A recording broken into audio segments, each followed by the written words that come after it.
Bienvenue sur Exploratrice de rêves lucides. Alors, aujourd'hui on se pose une question. Est-ce que t'étais vraiment lucide ou pas? Cette question elle revient constamment en commentaire, à savoir t'as fait un rêve lucide et puis finalement avec le temps tu te demandes est-ce que t'étais vraiment lucide ou pas. Est-ce que c'était de la vraie lucidité ou de la fausse lucidité? Mais déjà il y a une première chose à comprendre, c'est qu'il n'y a pas de vraie lucidité et de fausse lucidité.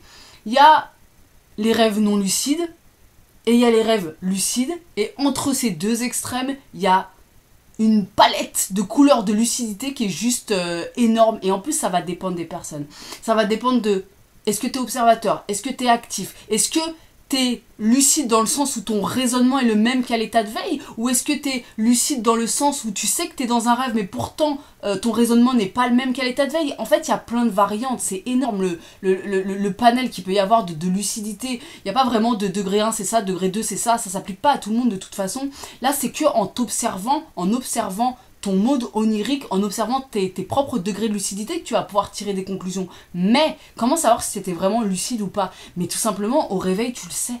Tu le sais si t'étais lucide ou pas. Tu le sais. C'est-à-dire que quand tu te réveilles d'un rêve non lucide, bah, tu sais que c'était un rêve.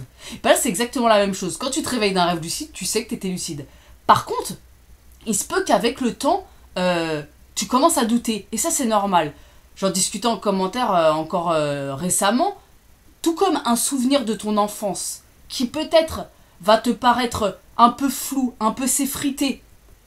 Ce souvenir-là, il est plus très clair en toi. Tu commences à douter peut-être de ce qui s'est exactement passé, de quelles paroles ont été prononcées. Parfois, on doute même du décor dans lequel on était ou des gens qui étaient avec nous. Mais pour autant, on ne remet pas en cause le fait qu'on ait vécu ce truc-là parce que c'est un souvenir.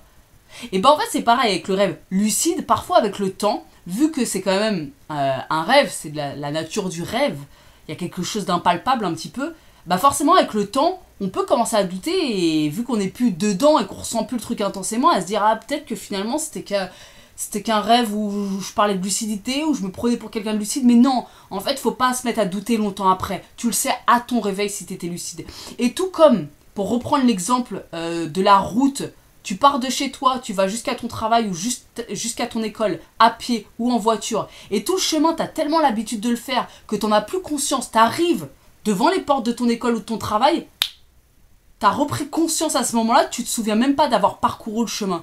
Pourtant, tu sais que tu l'as parcouru le chemin, mais tu t'en souviens pas. Et ben, on pourrait comparer ce chemin que tu as parcouru au rêve non lucide. C'est-à-dire que un rêve non lucide, tu n'as pas conscience du chemin que tu es en train de parcourir. C'est qu'au moment du réveil, que tu te souviens de ton rêve.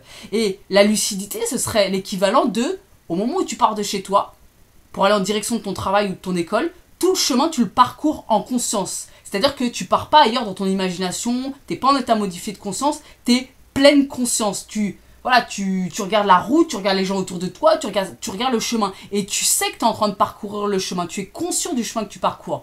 Donc on pourrait comparer la lucidité à ça. Et bah dans ce cas-là, en fait, c'est un peu comme si une personne arrivait aux portes de son travail, me disait mais Cynthia, j'étais conscient là pendant le chemin ou pas? Est-ce que j'étais vraiment conscient ou pas?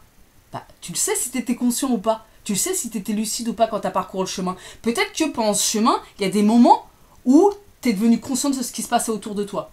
Peut-être qu'il y a des moments où t'étais complètement parti, t'as parcouru 10 mètres, 100 mètres sans t'en rendre compte. Peut-être qu'il y a un moment dans ce chemin, tu t'es assis sur un banc, t'étais complètement conscient que t'étais sur ton chemin entre chez toi et ton travail, mais pour autant, tu prenais pas part à l'action. T'étais en lucidité passive, ou conscient simplement. Peut-être qu'à un moment donné, t'étais en train de marcher, t'as commencé à sentir le vent sur ton corps, tu sentais les mouvements de t'es pas en train de marcher, que tu regardais les couleurs des arbres ou les gens passaient, et là t'étais pleinement lucide. Mais tout ça, quand t'arrives au moment, aux grilles de ton école ou de la porte de ton travail, bah, tu sais exactement quel chemin tu viens de parcourir. Est-ce que tu l'as parcouru totalement non lucide, ou est-ce que tu l'as parcouru en partie lucide, ou est-ce que tu l'as parcouru en étant dans ta tête, ou est-ce que, voilà, etc. Et bah c'est pareil, au réveil d'un rêve, que ce soit non lucide, lucide, ou toutes les couleurs qu'il peut y avoir entre ces deux extrêmes, tu sais ce que tu as vécu. Faut pas douter de soi en fait. C'est une question de confiance en soi aussi là, à ce moment-là. Je sais que le monde des rêves lucides, c'est quelque chose qu'on connaît tellement peu que c'est pas toujours simple d'avoir confiance en ce qu'on vit et dans les expériences qu'on vit. Mais fais-toi confiance en fait, tu le sais si t'étais lucide ou pas. Tu le sais, tout simplement. Tu sais si tu viens de vivre un scénario de rêve dans lequel tu te prenais pour quelqu'un de lucide ou si tu étais vraiment lucide, si tu avais vraiment intégré cette lucidité. Et pour te donner, pour moi, dans mon expérience, le cas d'une lucidité pleine, entre guillemets, vraiment une lucidité pleine, pour moi c'est exactement comme si là maintenant, derrière ton écran, là tu es en train de me regarder à cet instant même, c'est comme si là d'un coup tu prenais conscience que tu es dans un rêve. Là tu prends conscience que tu es dans un rêve.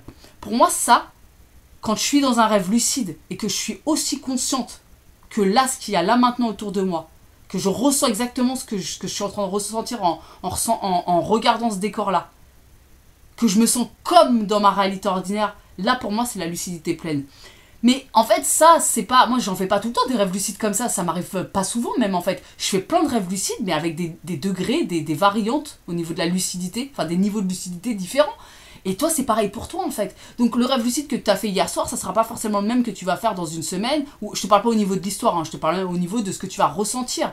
Et ça sera pas forcément le même que tu vas ressentir dans 6 mois ou que tu ressentais quand tu étais enfant.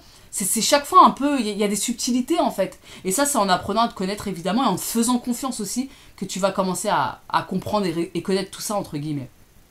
Donc voilà, est-ce que tu étais lucide? Oui ou non? Oui, tu étais lucide. Si tu t'es réveillé en disant je suis lucide, en m'écrivant un com en disant cette nuit j'ai été lucide, c'est que tu étais lucide. C'est que tu étais lucide, pas de problème avec ça. Ok, n'oublie pas que la formation MILD, la méthode la plus simple pour contrôler ses rêves, elle est à moins 40% jusqu'à demain soir, donc plus que 24 heures pour profiter de cette offre. Et n'hésite pas à aller visiter la page Instagram, la page Facebook, et puis on se retrouve demain pour une nouvelle vidéo.